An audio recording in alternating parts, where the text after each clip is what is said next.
Bonjour, j'espère que vous allez bien. Aujourd'hui on se retrouve pour une nouvelle vidéo, plutôt sous une forme de podcast tricot traditionnel, donc avec les projets finis, les projets en cours et les projets à venir, les achats éventuels, etc.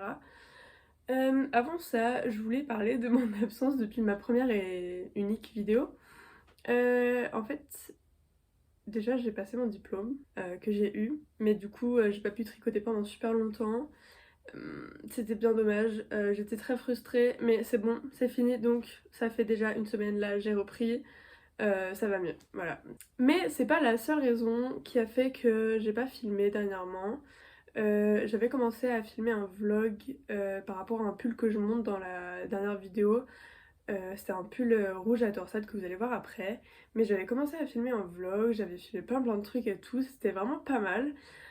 Sauf que j'ai cassé mon téléphone. Donc j'ai tout perdu, enfin je pouvais récupérer les données mais ça coûtait 90 €. J'ai pas 90 € pour récupérer des photos, c'est non. Mais du coup j'ai pas mal tricoté depuis parce que la dernière vidéo elle date quand même de... Je l'ai filmée en février et donc je l'ai postée en mars je crois. Donc ouais, j'ai fait pas mal de trucs, j'ai plusieurs objets finis, j'en ai 1, 2, 3, 4. 4 objets finis. Pas mal, pas mal. Du coup, bah c'est parti. Moi j'ai ma petite tasse de café. N'hésitez pas à prendre quelque chose à boire également, un petit tricot ou autre chose, comme vous voulez. Mais santé si vous buvez quelque chose. Eh bien, je pense qu'on va commencer par le fameux pull rouge. Je pense qu'il est temps qu'on en parle et qu'on passe à autre chose, hein. Donc, le fameux pull rouge à torsade. Hop, on est à contre-jour, c'est super beau. Ah voilà, c'est mieux comme ça. Je vais reculer un peu.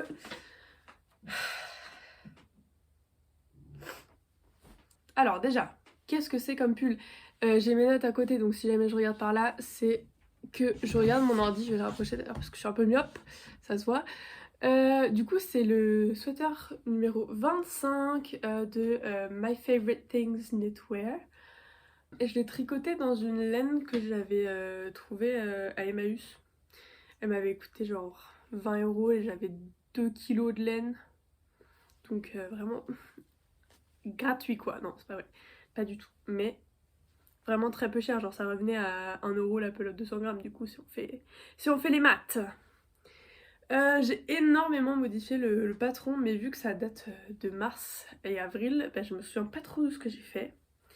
Je sais que j'avais rajouté des mailles sous la manche et j'avais fait des diminutions un peu différentes que ce que le patron demandait parce que je voulais un truc vraiment baggy. Et en soit, c'est un projet incroyable. Je suis hyper fière du travail que j'ai fait. C'est la première fois que je faisais un rabattage cousu, donc ça rend trop bien, c'est trop beau. Mais quand je l'ai bloqué, je l'ai pas bloqué assez longtemps. Du coup, il est encore hyper stretch à cause des torsades. Et du coup, quand je le porte, ça me fait un truc très près du corps. En plus, vu que c'est vraiment du 100% laine, ça tient super chaud, ça me fait transpirer énormément, c'est horrible. Donc je l'ai pas porté du tout. Alors que j'aurais pu, je l'avais pour la fin de saison d'hiver quoi. Euh, donc il va falloir que je le rebloque avant l'hiver prochain. Profiter du soleil de l'été pour que ça sèche plus rapidement.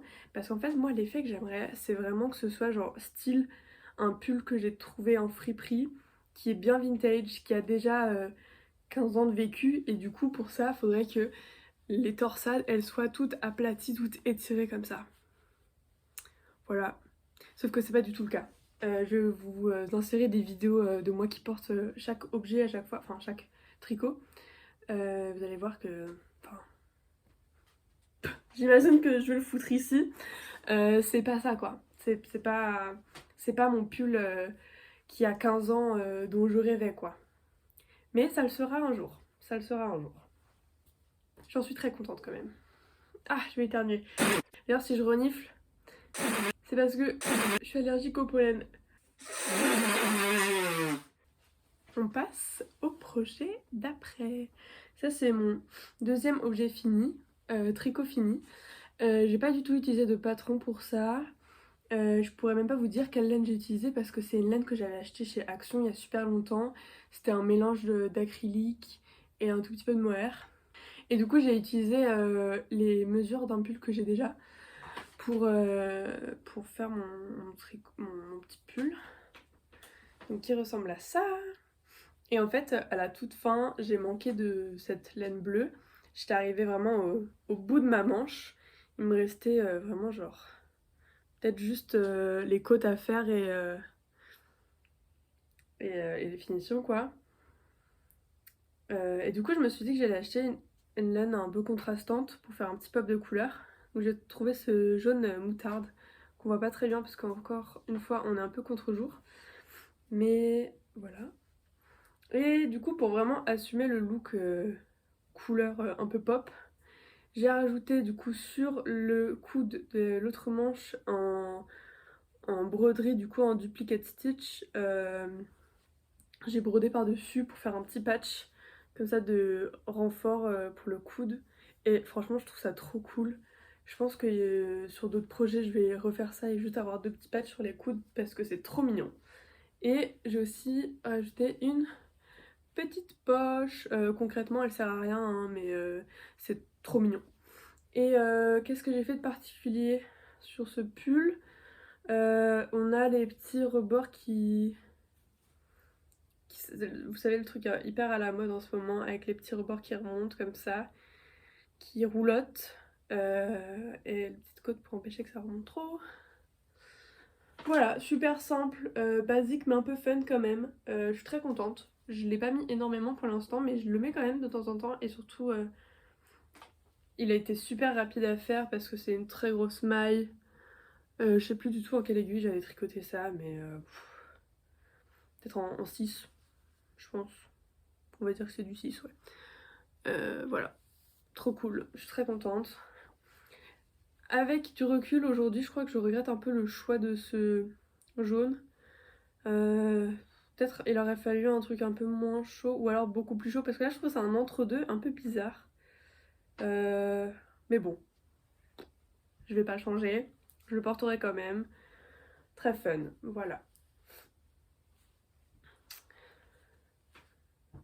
Là on arrive sur des trucs vraiment plus récents que j'ai fait, je pense que j'ai tricoté en avril et mai.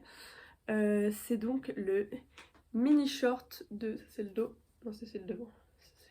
Voilà. C'est donc le mini short de Loopy Studio. J'essaie de le mettre bien comme ça vous voyez bien. Que j'ai tricoté pour matcher avec ce débardeur que j'avais déjà tricoté, qui est trop trop beau et j'avais très très envie d'avoir un petit set.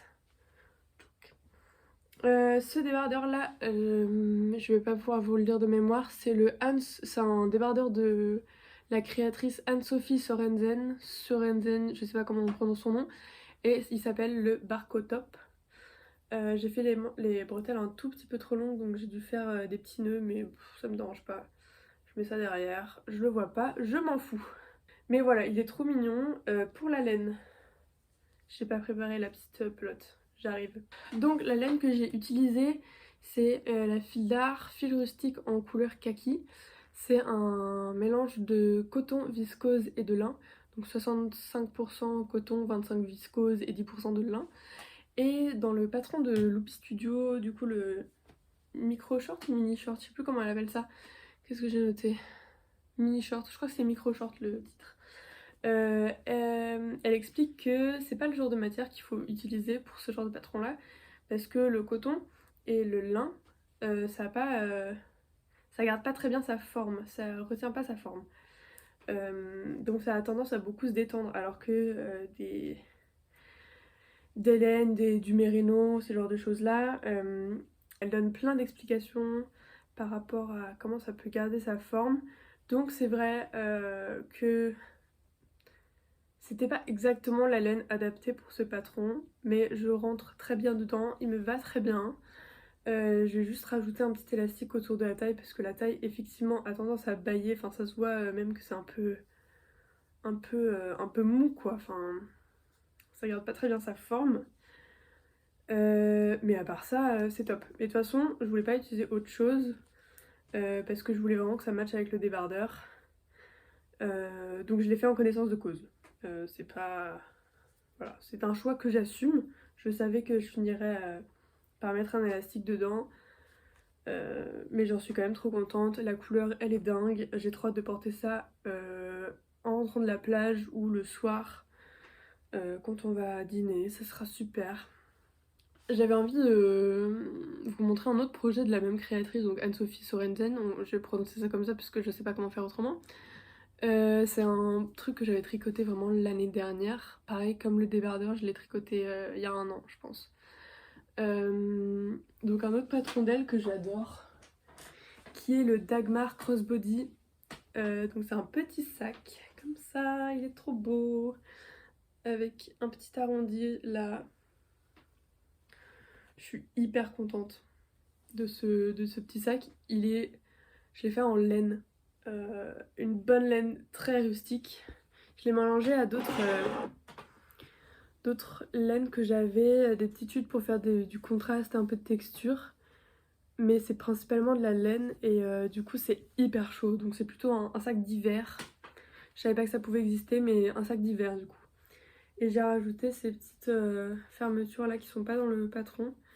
Mais moi j'aime bien pouvoir fermer mes sacs parce que je suis tout le temps à vélo, donc j'ai tout le temps peur que des choses tombent. Donc hop, c'est une petite chaînette que j'ai fait au crochet. Je peux faire un nœud papillon et on est parti. Et il est vraiment trop cool. Le choix de couleur, je suis hyper fan. Ça fait vraiment un pop de couleur. Surtout si vous êtes comme moi et qu'en hiver vous savez pas vous habiller autrement que complètement en noir. Avoir des petits accessoires comme ça, hyper colorés, je trouve que ça change tout. Et c'est trop fun, voilà.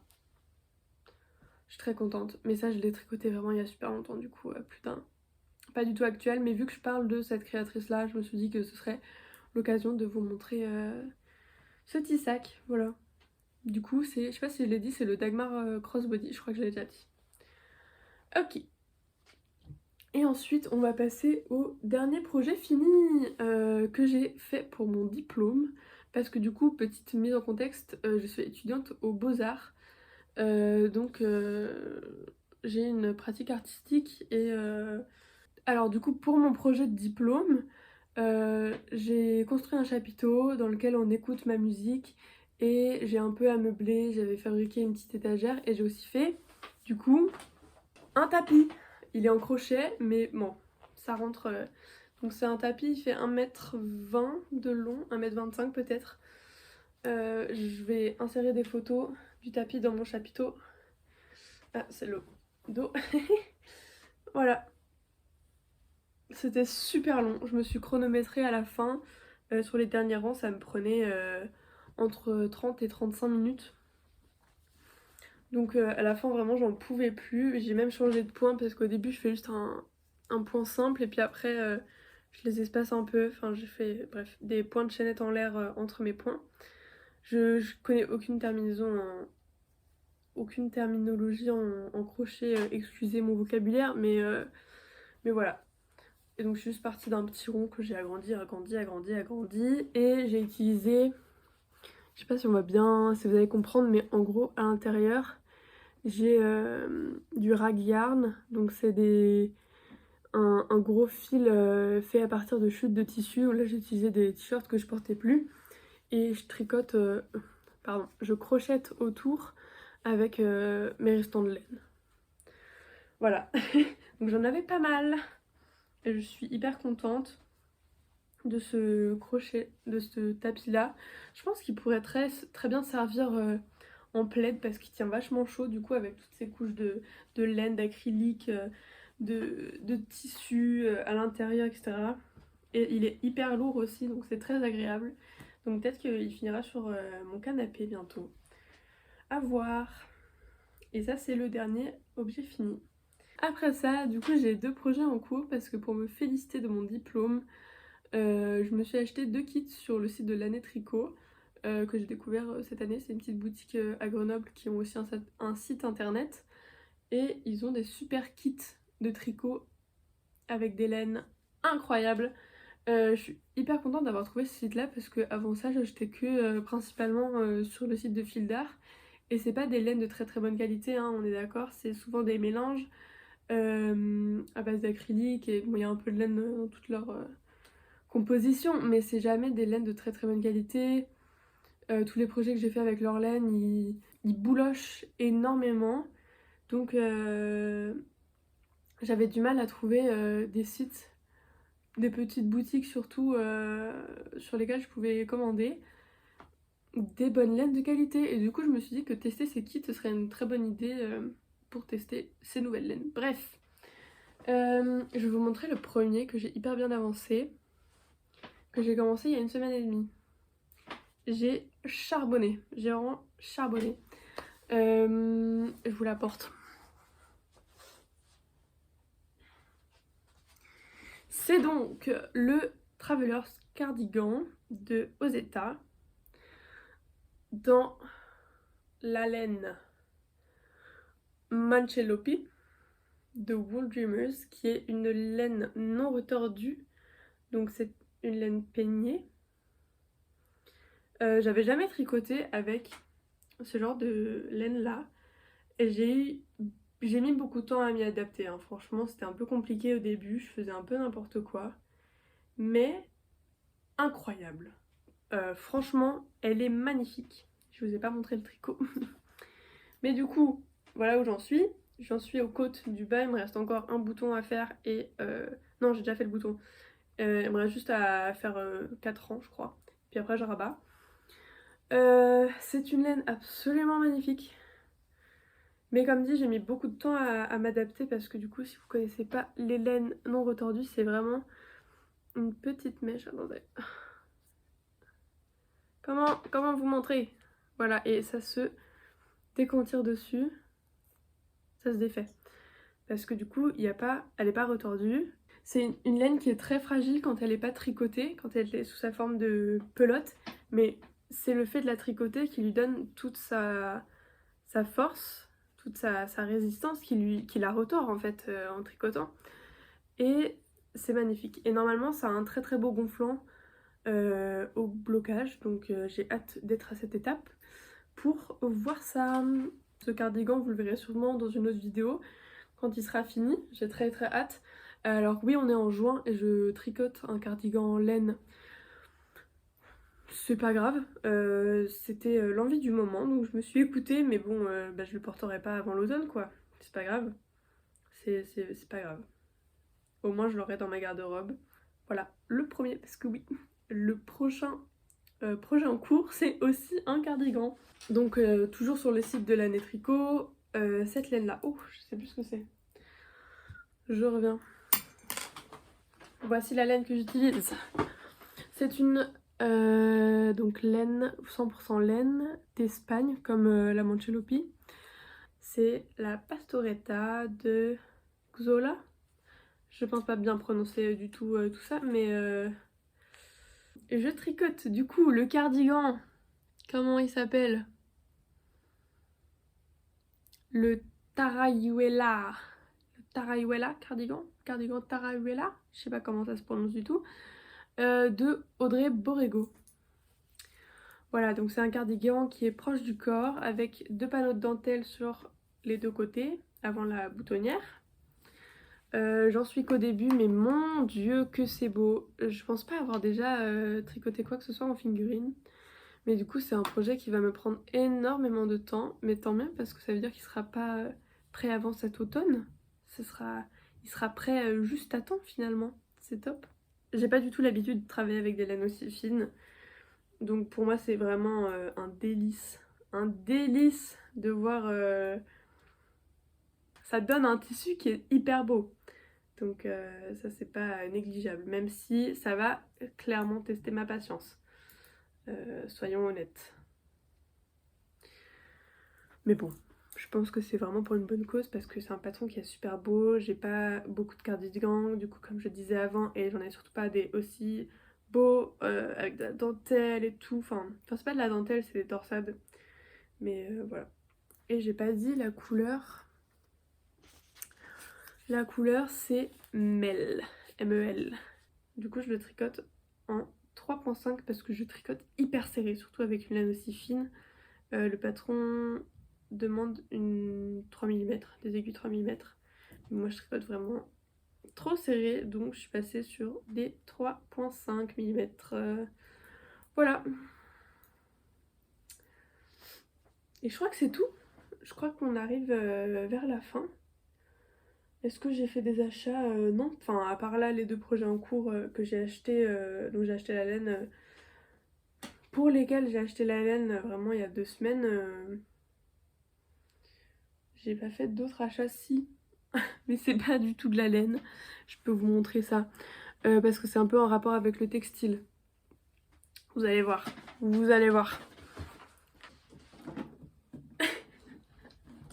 C'est une travailleuse que j'ai trouvée en brocante. Du coup, c'est pour mettre des outils de couture normalement dedans. Je l'ai acheté 20 €. Je suis hyper contente, je la trouve trop belle. Et justement, j'ai très hâte qu'elle trouve sa place dans mon prochain appartement. Je voulais y arriver. Je voulais parler de ce qui va arriver sur cette chaîne YouTube parce que pour l'instant, bon, 2 vidéos sur le tricot. Donc là, pour le mois de... On est le 7 juin. Dans moins d'un mois, je récupère les clés de mon nouvel appartement parce que j'emménage avec mon chéri. Et donc j'avais très envie de filmer, d'abord faire un premier apartment tour vide et pouvoir parler de comment on envisage d'emménager chaque pièce avec les moodboards d'inspiration Pinterest évidemment.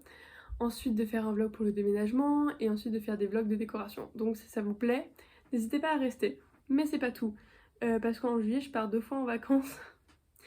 Je pars une fois en Alsace et une fois au Portugal et du coup je me suis dit que ce serait trop chouette de vlogger ces 2 petits voyages.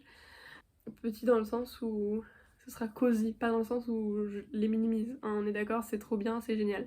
Bref, donc je voulais vlogger ces voyages là parce que je vais beaucoup tricoter et surtout j'ai une exposition qui arrive en septembre-novembre pour lesquelles il va falloir que je crochette beaucoup de choses. Donc on se retrouvera sûrement juillet-août autour de ces projets-là.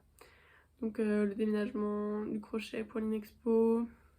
Je pense que ça peut être intéressant que je parle de toutes les étapes autour de la création d'œuvres pour une exposition. Si ça vous tente, n'hésitez pas à rester dans le coin et me suivre pour voir tous ces petits vlogs là. Voilà, je crois que c'est tout ce que je voulais dire et j'ai trop hâte maintenant que mon diplôme est passé de pouvoir profiter de mes vacances, de tricoter énormément et voilà. J'espère que cette vidéo vous aura plu. Des gros bisous, à bientôt j'espère. Et voilà. Salut! Hello, c'est Maëlle du futur. Je me suis rendu compte que j'avais oublié de parler de plein de trucs parce que j'étais un peu stressée de filmer et que donc je suis allée un peu vite sur certaines choses. Donc je suis de retour. Mais d'abord, je voulais parler du short, du micro-short de Loopy Studio. Je pense que j'ai pas assez insisté sur à quel point je trouve le patron génial. Il est très très bien écrit, il est hyper agréable à suivre.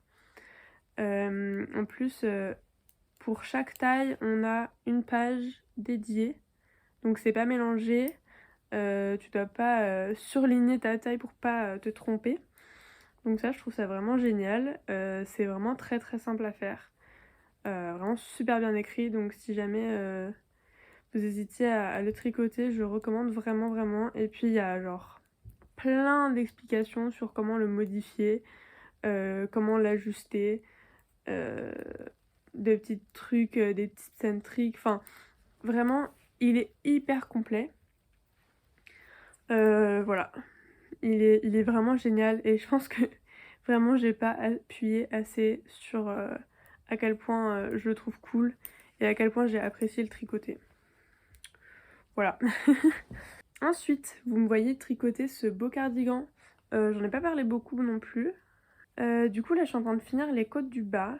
Enfin, les côtes du corps. Je pense que le patron, il recommande de tricoter d'abord les manches et puis après le col. Mais qui fait ça? Qui fait ça? Personne. Parce que tricoter un col hyper petit en boucle, bon là c'est pas en boucle, c'est en aller-retour, mais une fois que t'as des manches qui se baladent dans tous les sens, je suis désolée mais c'est pas agréable. Donc là je suis en train de finir les côtes, il me reste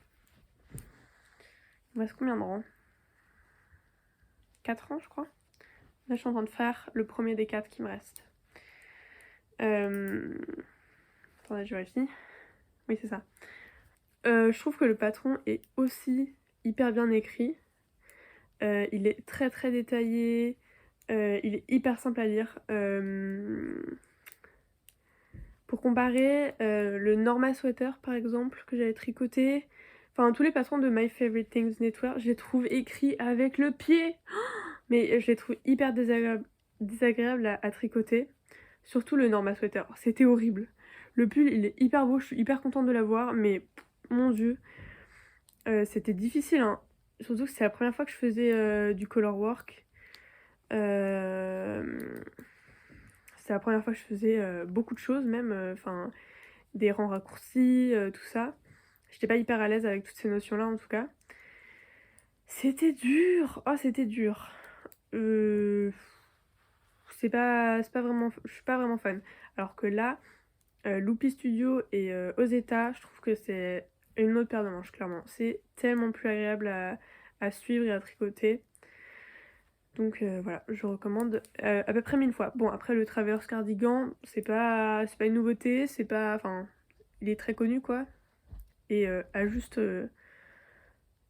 raison, ça se dit ça. Ensuite le Tara Iwela, le deuxième cardigan, je trouve que le patron il est un peu léger sur certains points. Parce que là j'arrive à la boutonnière et du coup je regardais un peu dans la suite du patron. Et en gros, ça te dit tu dois faire un bouton tous les 3 cm, voilà comment on fait. C'est à toi de voir quand tu les fais. Alors bon, je tricote depuis un petit moment, 1 an et demi, presque 2 ans. Mais j'ai quand même un peu besoin qu'on me tienne par la main sur certains moments. Et qu'on me dise ok maintenant tu es sur le rang 54, tu vas nous tricoter une petite boutonnière maintenant. Surtout que c'est un patron où il y a des torsades qui sont un peu spéciales. Donc ça veut dire que... Et en fait, ils l'écrivent en mode... Va voir le... T'as un schéma à suivre. Et il n'y a pas du tout de version écrite du schéma. Et ouais, c'est juste... ça te dit, ok, tous les 3 cm tu fais tes boutons. En fin de rang, tu fais ta dentelle, tes torsades. Et voilà. Donc t'es pas hyper guidé, je trouve. Donc ça demande d'être un peu plus concentré. Mais c'est pas aussi horrible que le Norma Sweater, celui-là. Je pense qu'il faut... Le Norma Sweater, c'est genre un patron qu'il faut... Il est cool à tricoter, hein, mais vaut mieux être à l'aise avec les patrons en général et la lecture de patrons avant. Et être à l'aise avec toutes les notions qui sont utilisées dans ce patron-là. Pour revenir sur l'ensemble du micro-short et le barcode top, je crois que c'est ça. J'ai très envie de me tricoter aussi un petit soutien-gorge, une petite bralette, un truc comme ça, dans cette même laine. J'avais trouvé un patron, attendez, il va falloir que je le retrouve, il y a mon ordi juste derrière vous. Qu'est-ce que j'avais noté? Voilà, un patron par Le Pull qui s'appelle le Coco Bra. Voilà, avec un petit élastique sous les seins. Je pense que ce serait trop chou. Donc là, ce serait plus pour traîner chez moi. Je pense pas que je le porterai. En vrai, surtout que je porte pas de soutif en général. Mais pour traîner, à la place de mettre un débardeur pour traîner à la maison, je pense que ce serait plutôt pas mal. Et ça irait trop bien avec le petit short. Et j'ai encore une pelote et demie de ce fil. De cette laine. J'en avais vraiment acheté beaucoup trop. Hein. Je sais pas ce qui s'était passé. Mais je crois que je me souviens. Parce que en fait... attendez, pourquoi est-ce que j'en avais acheté autant? Oui, au début, j'avais commencé un premier patron de short après avoir fait mon débardeur. Et donc j'avais racheté cette même laine là. Et c'était un patron qui est taillé beaucoup plus large. Donc je pense que c'est pour ça. mais je n'ai aucune idée de ce que c'était. Je l'avais commencé, je l'ai abandonné, j'ai vu le patron de Loopy Studio qui est sorti, j'ai acheté, je l'ai fait direct. Et franchement, je me répète, mais il est vraiment trop bien. Il est trop cool ce patron.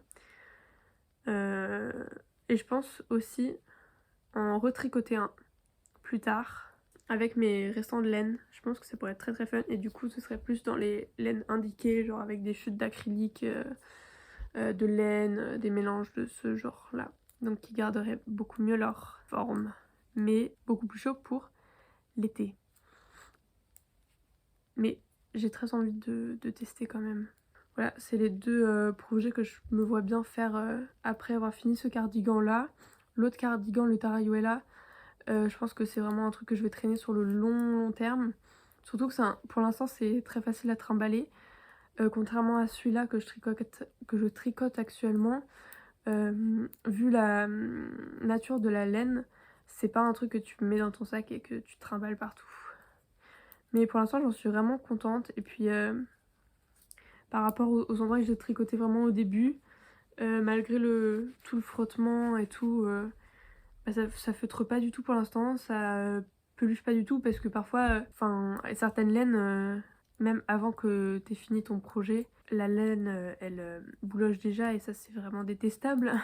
Ça m'est arrivé avec les deux pulls que j'ai tricotés avec des laines de chez Fildar, donc mon Norma sweater et un pull que j'ai tricoté pour mon copain. Du coup, contrairement à ces laines-là où j'avais à peine fini le projet, que ça boulochait déjà énormément.